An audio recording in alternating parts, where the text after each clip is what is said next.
या तोरा लेखा को गरह के अइले गइले केहू नाची खावे के बात हो कइले जे आइल ते माल ले के गइले अरे केहू नाची खावे के बात हो कइले जे आइल ते माल ले के गइले।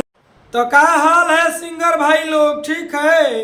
ये जो गाना लिखे है ना, तोरा लेखा कगो गरहा के आई गइले आ केहू ना चिखावे के बात हो कइले जे आइलते माल लिए के गइले। तो दोस्तों हम लिखे हैं न्यू ट्रैक नया अंदाज में डुएट गाना लिखे हैं। बिल्कुल हम ये गाना फ्री में लिखे हैं। अगर आप सिंगर हैं तो इस गाने को गा सकते हैं, रिकॉर्डिंग करवा सकते हैं। बिल्कुल हम फ्री में गाना लिखे हैं। तो चलिए गाना को स्टार्ट कर रहे हैं। पूरा वीडियो को फुल देखिए। लेकिन गाना को स्टार्ट करने से पहले आपसे हाथ जोड़ के रिक्वेस्ट है, चैनल पर नए हैं तो सब्सक्राइब कर दीजिए, लाइक कर दीजिए। मेरा नाम जान लीजिए, मेरा नाम है राइटर राजा सिंघानिया।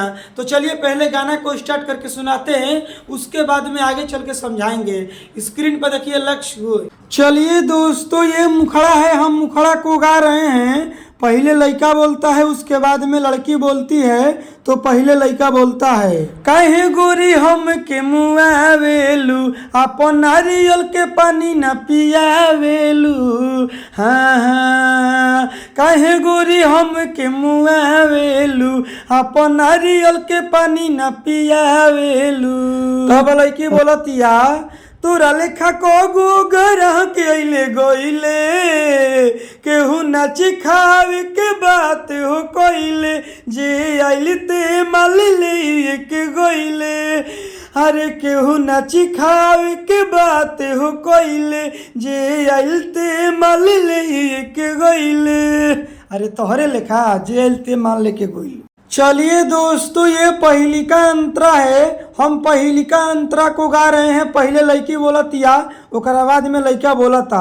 तो पहले लड़की बोलतिया, सुबह के टाइम बाटे बहनी ना बिगाड़ नारियल के पानी तू ओइसे न गार। तो लड़का कहता, छू के तोहर छोड़म नहीं हम के चिखाव नारियल के पानी अपने हाथ से पियाव। तोरा लेखा कगो गरह के अइले गइले केहू नाची खावे के बात हो कइले जे आइल ते माल ले के गइले हरे केहू नाची खावे के बात हो कइले जे आइल ते माल ले के गइले। चलिए दोस्तों ये दूसरा का अंतरा है, हम दूसरा का अंतरा को गा रहे हैं। पहले लड़की बोलती है, उसके बाद में लड़का बोलता है।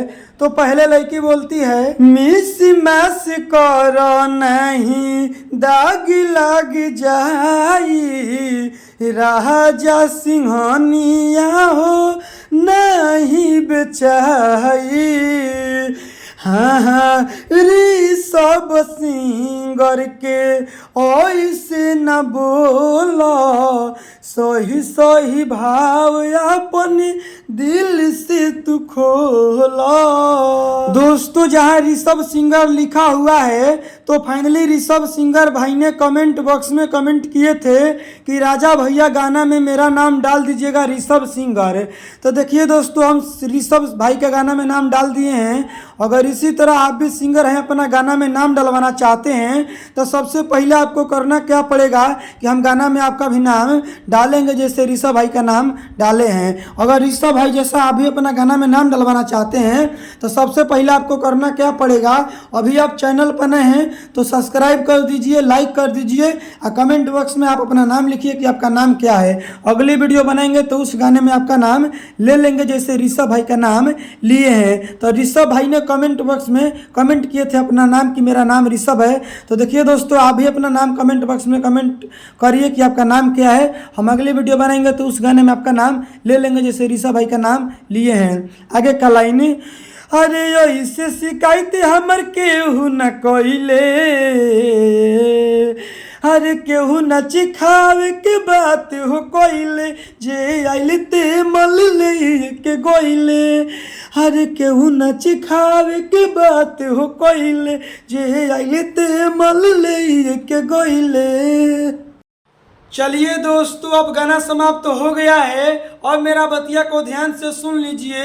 अगर आप सिंगर हैं, चाहते हैं कि हम पर्सनल गाना लिखवाए, तो देखिए स्क्रीन पर मोबाइल नंबर है, कॉल करके हमसे बात करके आप हमसे पर्सनल गाना लिखवा सकते हैं, इनसे बढ़िया इनसे बेस्ट।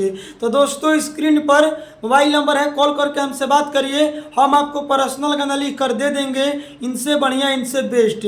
तो स्क्रीन पर मोबाइल नंबर है, कॉल करके हमसे बात करिए। चलिए दोस्तों, जाते जाते एगो बात बोलेंगे, चैनल पर नए हैं तो सब्सक्राइब कर दीजिए, फेसबुक पर नए हैं तो फॉलो कीजिए। Bye bye, love you.